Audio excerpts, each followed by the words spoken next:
Bismillahirrahmanirrahim. Qala rabbi shrah li sadri wa yassir li amri wahlul 'uqdatam min lisani yafqahu qawli. Assalamualaikum warahmatullahi wabarakatuh. Bertemu kembali kita dalam pembelajaran secara online.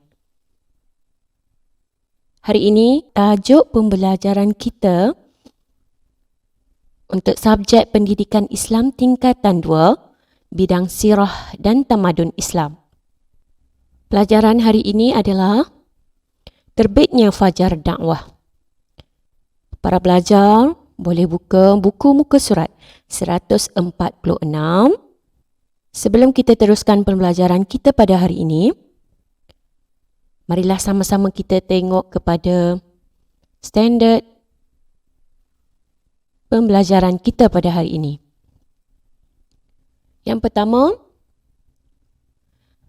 murid dapat menjelaskan dakwah Rasulullah sallallahu alaihi wasallam secara sulit dan secara terang-terangan serta hikmahnya. Yang kedua, menerangkan faktor dan bentuk penentangan yang dihadapi oleh Rasulullah sallallahu alaihi wasallam. Yang ketiga, menerangkan keadaan masyarakat Arab setelah menerima dakwah Rasulullah sallallahu alaihi wasallam melalui yang pertama, meninggalkan kepercayaan syirik kepada mentauhidkan Allah Subhanahu taala. Yang kedua, meninggalkan akhlak keji dan mengamalkan akhlak mulia. Yang ketiga, menghapuskan semangat perkauman kepada persaudaraan sejagat. Standard pembelajaran yang keempat, menerangkan faktor kejayaan dakwah Rasulullah sallallahu alaihi wasallam berdasarkan kepada keunggulan akhlak Rasulullah sallallahu alaihi wasallam. Yang kedua, keadilan dan persamaan hak dalam Islam. Yang ketiga, berdakwah dengan bijaksana. Yang keempat, semangat jihad para sahabat Rasulullah sallallahu alaihi wasallam. Yang kelima, standard pembelajaran yang kelima, menghuraikan iktibar daripada dakwah Rasulullah sallallahu alaihi wasallam di Mekah dan menghubungkaitkannya dengan kehidupan. Dan standard pembelajaran yang terakhir, menyantuni setiap individu tanpa mengira agama dan bangsa dalam kehidupan secara beradab dan istiqamah. Okey, baiklah pelajar, kita tengok satu persatu tajuk pembelajaran kita hari ini, dakwah secara sulit. Misi dakwah Rasulullah sallallahu alaihi wasallam bermula apabila turun wahyu daripada Allah Subhanahu wa taala dalam surah Al-Mudaththir ayat 1 hingga 5. Firman Allah Subhanahu wa taala, A'udzu billahi minasy syaithanir rajim. Ya ayyuhal muddaththir qum fa'anzir wa rabbaka fakabbir wa thiyabaka fatahhir warrujza fahjur. Surah Al-Mudaththir ayat 1 hingga 5. Maksudnya, wahai orang yang berselimut, bangunlah serta berilah peringatan dan amaran, yakni kepada umat manusia dan Tuhanmu, maka ucaplah dan ingatlah kebesarannya, dan bersihkanlah pakaianmu dan tinggalkanlah perbuatan yang keji. Rasulullah sallallahu alaihi wasallam melaksanakan tugas dakwah secara sulit terlebih dahulu.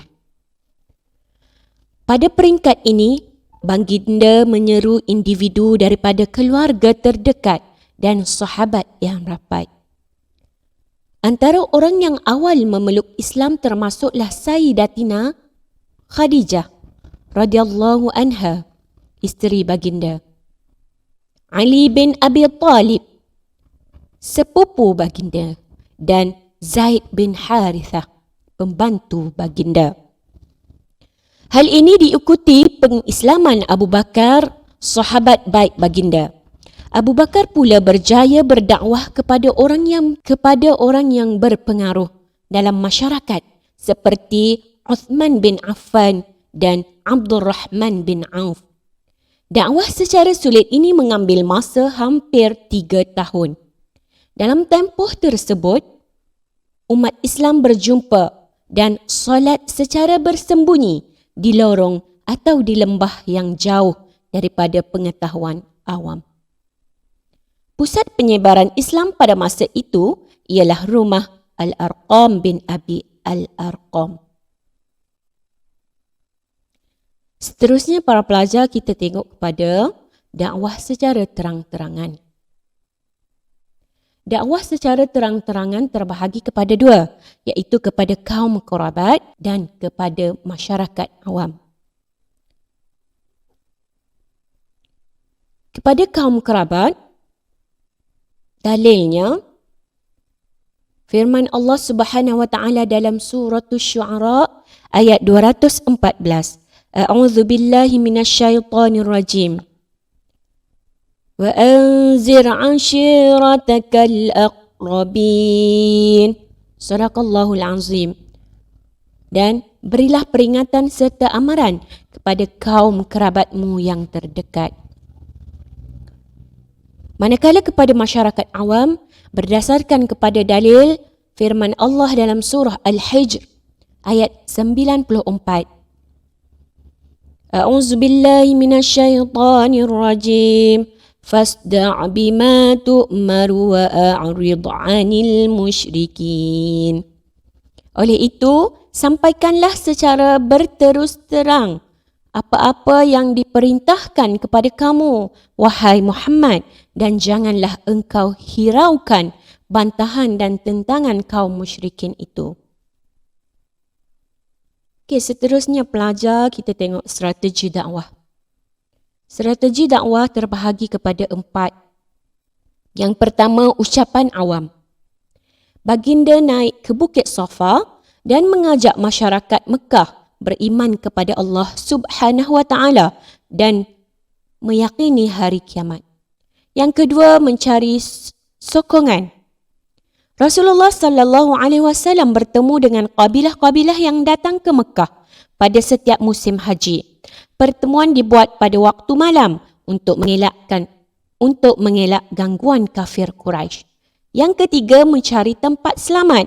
Rasulullah sallallahu alaihi wasallam memerintahkan sebahagian umat Islam agar berhijrah ke Habsyah.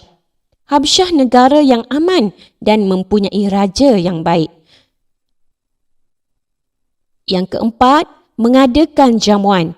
Rasulullah sallallahu alaihi wasallam menjemput seluruh keluarga Bani Muttalib ke jamuan makan dan kemudian menyampaikan ajaran Islam kepada mereka.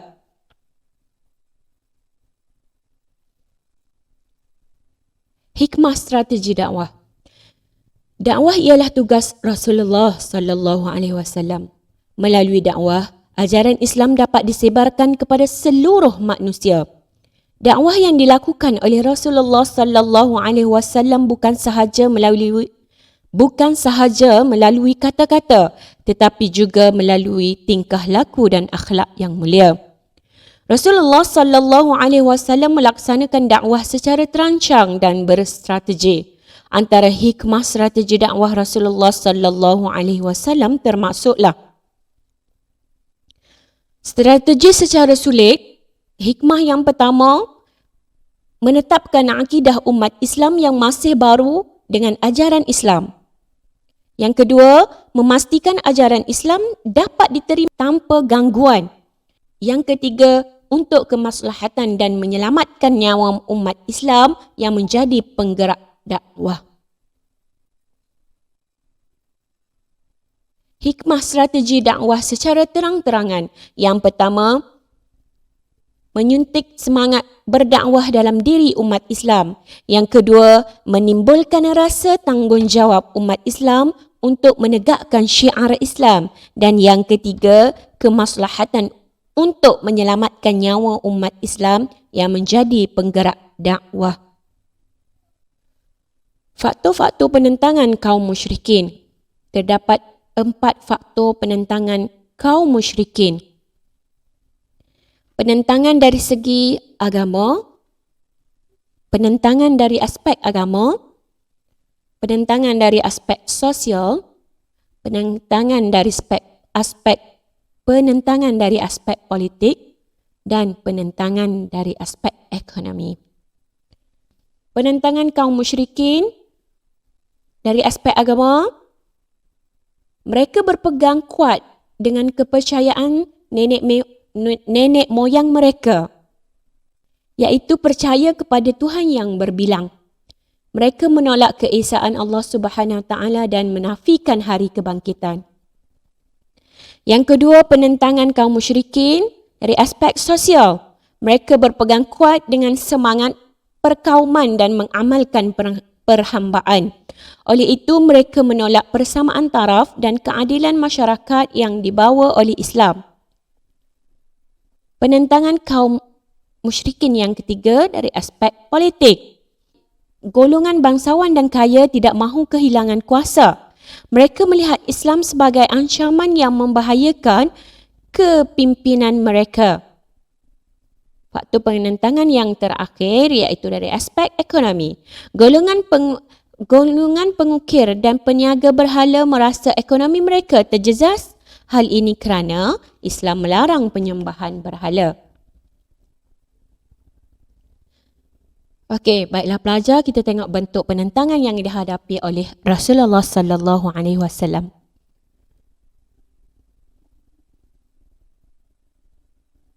Penentangan terhadap dakwah Rasulullah sallallahu alaihi wasallam muncul apabila baginda mula berdakwah secara terang-terangan. Antara bentuk penentangannya, yang pertama bertemu Abu Talib. Kaum musyrikin cuba mempengaruhi Abu Talib, bapa saudara Rasulullah sallallahu alaihi wasallam, agar menghalang usaha dakwah baginda. Yang kedua, memburuk-burukkan dakwah Islam, memesongkan perhatian masyarakat Mekah daripada dakwah baginda melalui syair serta memburuk-burukkan baginda dan umat Islam. Yang ketiga, menyeksa umat Islam, menyakiti dan menyeksa Rasulullah sallallahu alaihi wasallam dan umat Islam. Para hamba diseksa oleh majikan seperti Bilal bin Rabah dan Sumayyah. Para pemuda Islam pula ditentang oleh anggota keluarga mereka sendiri. Yang keempat, tawaran. Memberi tawaran pangkat, harta dan wanita kepada Rasulullah sallallahu alaihi wasallam dengan syarat baginda menghentikan dakwah. Yang kelima, kompromi, meminta Rasulullah sallallahu alaihi wasallam agar bertolak ansur mengamalkan ajaran Islam dan ajaran mereka secara bersilih ganti. Hal ini dirakamkan dalam suratul Kafirun ayat 1 hingga 6. Yang keenam, pemulauan, memulaukan Nabi, keluarga Bani Hashim dan Bani Muttalib serta orang Islam dengan memutuskan segala bentuk perhubungan dengan mereka. Dan yang ketujuh, bunuh, mengancam untuk membunuh Nabi sehingga turun wahyu untuk Nabi berhijrah. Okey, seterusnya keadaan masyarakat Arab setelah menerima dakwah Rasulullah sallallahu alaihi wasallam. Kedatangan Islam telah mengubah struktur masyarakat Arab berdasarkan prinsip semula manusia sama di sisi Allah Subhanahu Wa Taala. Hanya takwa yang membezakan kemuliaan seseorang. Perubahan yang berlaku selepas Islam termaksudlah dari aspek akidah, iaitu meninggalkan kepercayaan syirik kepada mentauhidkan Allah Subhanahu Wa Taala dan mengakui Nabi Muhammad sallallahu alaihi wasallam sebagai pesuruh Allah. Yang kedua, hanya Allah sahaja yang disembah dan menjadi tempat mengharap sesuatu hajat. Aspek akhlak, meninggalkan akhlak yang keji kepada berakhlak mulia dengan menjaga hubungan yang baik dan harmoni dengan Allah dan makhluk. Seterusnya, menghapuskan semangat perkauman dan mewujudkan persaudaraan yang menjadikan umat Islam hidup saling menghormati dan berkasih sayang. Dari aspek syariah, hidup berlandaskan panduan daripada Al-Quran dan Sunnah. Hukum yang diamalkan ini memelihara hak individu dan masyarakat.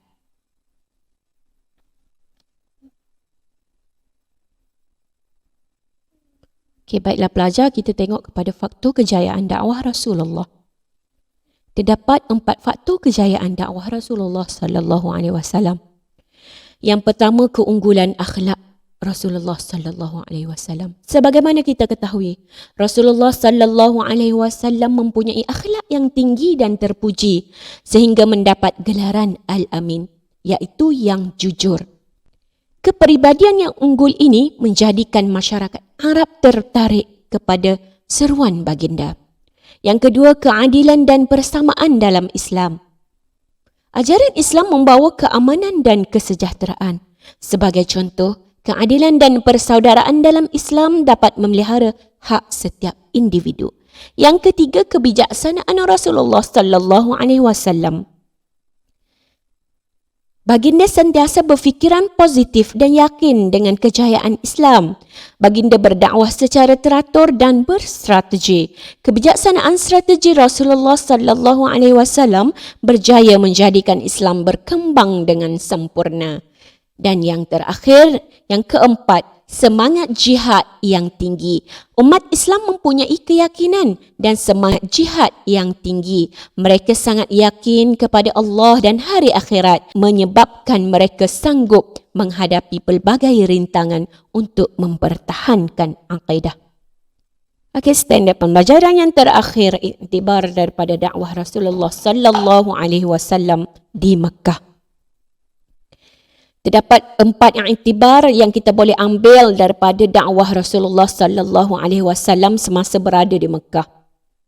Yang pertama, kewajipan berdakwah. Di mana umat Islam mestilah berdakwah kerana dakwah ialah sunnah Rasulullah sallallahu alaihi wasallam. Tugas ini perlu dilaksanakan secara bersungguh-sungguh agar Islam tersebar ke seluruh alam. Yang kedua, menunjukkan contoh teladan yang baik. Umat Islam mesti menunjukkan contoh teladan yang baik kerana cara ini merupakan dakwah yang paling berkesan. Yang ketiga, memulakan dakwah kepada anggota keluarga. Setiap umat Islam bertanggungjawab menyelamatkan anggota keluarga daripada kekufuran dan kemaksiatan. Oleh itu, dakwah mesti bermula daripada rumah. Dakwah mesti bermula daripada rumah sendiri sebelum kepada masyarakat. Dan yang terakhir, merancang strategi dalam berdakwah.